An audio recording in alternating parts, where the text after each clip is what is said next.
Welcome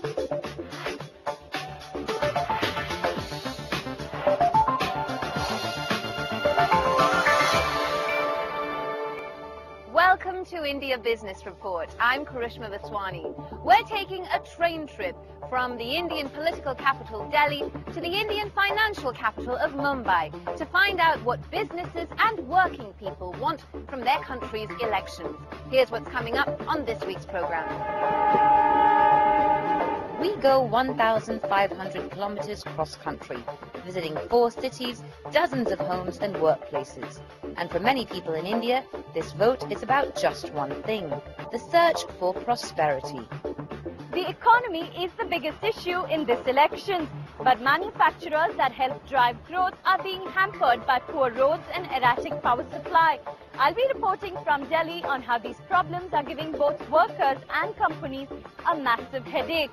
From Ahmedabad in Gujarat, we'll be looking at what small and medium-sized businesses want to see from their leaders. The trade and industries would like to have a very stable government. First of all, this is very important. India's diamond market has tumbled as exports have slumped. I'll be reporting from Surat on how companies are coping and how they plan to put the sparkle back into their business. From record highs to recent lows, the Indian Stock Exchange has seen it all in the last 2 years. So what do investors here want from a new government? I'll be reporting from Mumbai. And why the economic boom has generated plenty of money but failed to satisfy either side of India's wealth divide.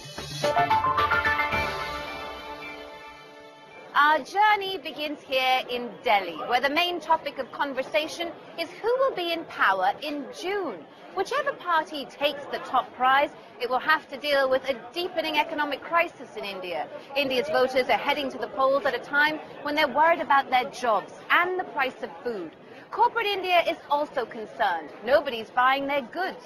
So what does Indian industry want from these elections? Shilpa Kannan has this report. Carting drinking water for his family is the daily morning routine for L.D. Gupta. For this family living in Bahadurgarh near Delhi, it's not just water but electricity too is constantly in short supply. While factory worker Gupta and his wife have gradually learned to live without these basic amenities, his young children find it very hard. With an average of 8 to 10 hour power cuts, Gupta sees no hope in sight. In our village, there are times when the power cut stretches to 10 or 15 days. Clean drinking water is available only once a week. When we complain, no one listens to us. We have no hope that the government will ever sort our problems out. This is the ceramic tile factory Gupta works in. With over 2,500 employees, it's the biggest source of jobs in the area. But the factory too has to contend with perpetual power cuts interrupting its production line. One estimate suggests that industrial production in northern India is likely to decline nearly 30% in May due to a worsening power deficit. Factories like these are heavily dependent on diesel-powered generators to keep their assembly line running. And the added cost gives them a huge disadvantage over neighboring countries. The two major issues are uninterrupted gas supply and uninterrupted power supply. We're a continuous process industry, and in a continuous process industry, the raw material there has to be seamless supply of raw material. And in our case, approximately 17 to 20% of our cost is these two particular items, which is power and natural gas. And both of these are in sheer deficit. And we do not have uninterrupted supply of either of these.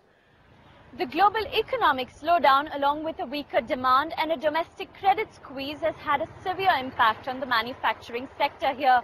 Now, years of underinvestment in roads and power plants are also starting to catch up with the country's producers. Now, manufacturers say unless the government spends more money in providing basic facilities, the economy cannot keep powering ahead. The industry says it urgently needs the government to intervene in not just infrastructure, but also in bureaucracy that is holding back companies. First, make sure that credit is available. They have made approximately $80 billion of credit infusion But the banks are not lending because banks still don't feel comfortable and they are risk averse. Second is cost of borrowing. You'll be surprised to know that cost of borrowing for prime borrowers is 12.5% interest rate, whereas the rest of the world borrows at 2 to 3 or 4% of prime lending rate today. So we need a lowered cost of borrowing.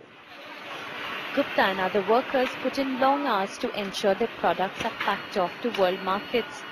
As the country aspires to compete globally, it needs to ensure its core strength in manufacturing doesn't shrink. So that's the view from Delhi.